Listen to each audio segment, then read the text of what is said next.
JBN, we keep you informed. I am Michelle Jones, and in the news, Indicom probes fatal shooting by police at SOE checkpoint. The Independent Commission of Investigations, Indicom, has launched a probe into the fatal shooting of a man by a member of the Jamaica Defense Force in the vicinity of a Kingston Central checkpoint on Law Street on Monday. The deceased has been identified as 24-year-old Teron Hewitt. A video purportedly capturing the incident has since gone viral on social media. According to reports from members of the JDF, a confrontation occurred between members of the public and a group of soldiers at a Kingston Central checkpoint. During the confrontation, one soldier discharged his weapon at Hewitt, who was then taken to the Kingston Public Hospital, where he was pronounced dead. No members of the Jamaica Constabulary Force, JCF, were present or involved in this incident, Indicom said. The Commission added that no gun was reported as recovered or in the possession of the deceased at the time of the incident. Last week, Prime Minister Andrew Holness declared states of emergency, SOEs, in the parishes of Clarendon, St. Catherine, and sections of Kingston and St. Andrew, stating that the increase in crime and violence presents a threat to property and public order. The Commission is urging members of the public who witnessed the incident to come forward to assist with the investigation. Individuals are therefore asked to contact the Commission's office with information by sending the photos and videos to Indicom's official WhatsApp at 876-553-5555. Ocheria's primary VP and parent charged over physical altercation. The vice principal of Ocheria's primary and a parent, with whom the school administrator had an altercation on Monday, are to go before the courts on February 7, 2023. The Centon Police have charged Vice Principal Althea Green and Judine Greenland with assault occasioning bodily harm. Reports are that on Monday, a teacher at the institution confiscated the cell phone of Greenland's child who was using the device while class was in session. The phone was then handed over to Green. After a child's friend told her the cell phone had been confiscated, Greenland went to the school and demanded that the device be returned, leading to an altercation. Subsequently, teachers at the Centon-based school reportedly withdrew their services. Greenland reportedly received stab wounds inflicted by a pen to her neck and hand. There were no reports of the vice principal being wounded. Following the incident, Greenland indicated in a meeting that she would remove her child from the institution. Another meeting is scheduled for Wednesday, where staff and members of the board will discuss conflict resolution. FLA suspends permit of man in New Kingston gun video. The man seen in a social media video pointing his licensed firearm at a woman in New Kingston has had his permit suspended, the Firearms Licensing Authority FLA has confirmed. The weapon was surrendered to the FLA yesterday, the agency confirmed. The man's identity has not been publicly disclosed. It's believed that the incident occurred in New Kingston last Saturday. It shows a man pulling a gun from his waistband and pointing it at a woman who was advancing towards him. According to the FLA, the license will remain suspended pending the outcome of an investigation. The investigation is to determine whether the use of the firearm by him was in keeping with the FLA's use of force policy, a spokesperson said on Tuesday.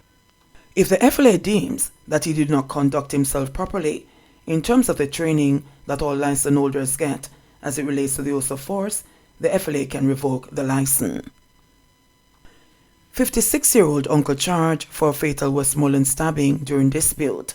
A man has been charged with murder in relation to the stabbing death of his nephew in Moreland Hill, Westmoreland, on Saturday morning. Fitzroy Frey, 56, a labourer of Old Road, Moreland Hill in the parish, was charged Monday after the recording of an eyewitness statement. Reports from the Westmoreland police are that 36-year-old Kish Evans, a welding technician, late of Old Road, Little London, went to the home of his uncle Frey. Whilst there, an argument developed between them, at which point Evans started to walk out of the yard, which is situated at the top of a hill. Whilst Evans was walking out of the yard, Frey allegedly pushed his nephew from behind down the hill. Evans sought refuge in a neighbor's yard. However, Frey reportedly followed Evans there and attacked him with a knife, which he used to stab his nephew to the left side of the chest. According to the report, Evans subsequently fell to the ground and Frey fled the scene. The police were summoned, and upon their arrival, The body of Evans was seen lying on its back with a wound to the left side of the chest. Evans was transported by the police to the Savamar Public General Hospital, where he was pronounced dead. The police later went in search of Frey at his home, where he was found barricaded inside. The police managed to gain entry, and Frey was arrested. The lawmen, upon searching his house, found a ratchet knife with what appeared to be blood stains in his waistband. Frey was then taken into police custody. Gangsters in St. Andrews South recruiting students, say police. The St. Andrews South police have disclosed that gangsters operating in the division are recruiting students to carry out their criminal activities. Senior Superintendent Kirk Ricketts, commander of the St. Andrews South Division, said there are more than 70 gangs operating in the division, with 40 of them being active. He said many of the gangs consist of children as young as 13, some of whom have already dropped out of school. So them can't read and write, but them find rivals that bigger than them, and your life on earth is normally very short. So we have a high level of fatalities in this space, SSP Ricketts revealed. He was speaking Monday at a symposium at Hunts Bay Police Station. Earlier this month, Police Commissioner Major General Anthony Anderson disclosed that children aged 15 to 17 have been charged with 875 major crimes in the country since 2019. St. Elizabeth farmer charged for stealing ketchup from woman's kitchen. A farmer was allegedly caught stealing tomato ketchup from inside a woman's house in Elderslie District in Magotay. St. Elizabeth on Friday, October 14, has been charged with burglary and larceny. Reports are that 50-year-old Uriah Smith, otherwise called Naturalus, broke into the woman's house and was caught inside her kitchen about 12:45 a.m. He was found with a bottle of ketchup and reportedly asked the woman for salt. The woman, being fearful, gave him the salt and he left through her back door. A report was made to the police and investigations led to Smith's arrest. 6 was slapped with assault and gun charges. 27-year-old bike taxi operator Dallon Stevens, otherwise called 6 Boss, has been slapped with assault of common law and illegal possession of a firearm following a dispute he had with a teenage boy. Reports are that about 5 p.m. on Wednesday, August 31, Stevens, along with another man, were involved in a dispute with the teenager on Top Road, Little London, Westmoreland.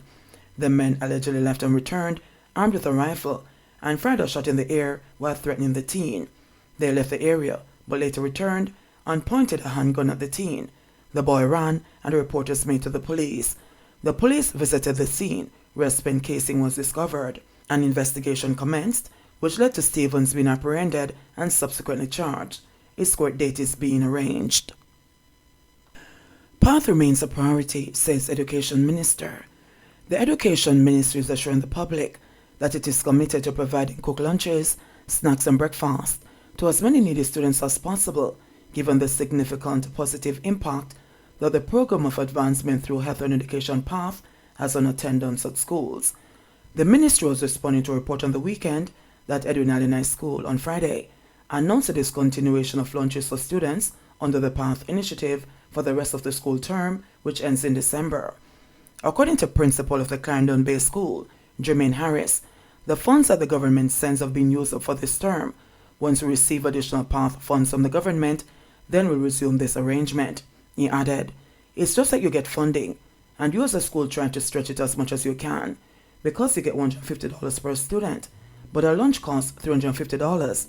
So if you should give a student $150, it would not be adequate." In a statement yesterday, Minister of Education and Youth, Favour Williams, said funding is disbursed to the schools to provide cooked lunches for students on the basis that once meals are prepared in large quantities, the schools are able to reap the benefits of economy of scale, thus the students should be able to be fed for the agreed period. She also noted that PATH is the government's social safety net program administered by the Ministry of Labour and Social Security in collaboration with the Ministry of Education and Youth. It provides breakfast and cooked lunches at schools for the children of the families on PATH. The meals being provided for students on PATH are not to be provided at a profit margin and thus should not be aligned to the cost charged for the regular lunches, which are generally priced with a profit margin, even though minimal at the school level, Williams said in the statement. Additionally, the Ministry of Education and Youth provides the funds to pay the cooks and provides the school canteens and the equipment in those canteens. In the case of Edwin Allen High School, the ministry said it provided the school with $8,443,250 for 907 path students, as indicated by the Ministry of Labour and Social Security for the Christmas term. The school is aware of the rising cost of food supplies and the impact of the inflation on the school feeding program. Currently, the Ministry of Labour and Social Security provides $5.5 billion for a school feeding program for this fiscal year 2022-23, Williams said. According to Williams, the ministry currently feeds the following students: at the early childhood level, 26,221 infants 5 years old and younger; at the primary schools, 63,476 students across grades 1 to 6; at the high schools, 65,169 students across grades 7 to 13. Total number of students being provided for is 154,866. The Education Ministry said it also provides snacks to 18,732 students and breakfast to 60,207 students through the Nutrition Products Limited, which forms part of its total school feeding program in schools. As we embark on the budget planning for a new fiscal year, school feeding remains a priority budget item, said Williams. In sports news, Chapelton Maroons get first JPL goal and win. Rowan Brown's first half goal was the difference in the game, which was the first of a doubleheader that also saw Portmore United and Mount Pleasant FA play out to a 0-0 draw. It was the fourth straight draw by Portmore United since the start of the season. Brown gave Chapelton their first points of the season when he completed a slick three-man movement by firing past the Waterhouse goalkeeper at point-blank range in the 20th minute. The goal ended a run of 290 minutes without a goal and saw Waterhouse FC lose their third straight game, falling to 11th place in the league on 3 points, one above the relegation zone. The games were the last in the JPL for at least the next month, as the competition reportedly takes a break until December 21 after the completion of the FIFA World Cup in Doha, Qatar. However, there has been no official notice from the organizers confirming this. Defending champions Arborview and Montego Bay United are tied on 10 points for the lead, one more than Cavalier FC, followed by Arnett Gardens, who are on 7 points. Mullins United are on 6 points, while Tivoli Gardens have gained 5 points to be named in the top 6. JBN, we keep you informed. Please remember to subscribe, like, share, leave us a comment, and click the notification bell to receive our daily news items.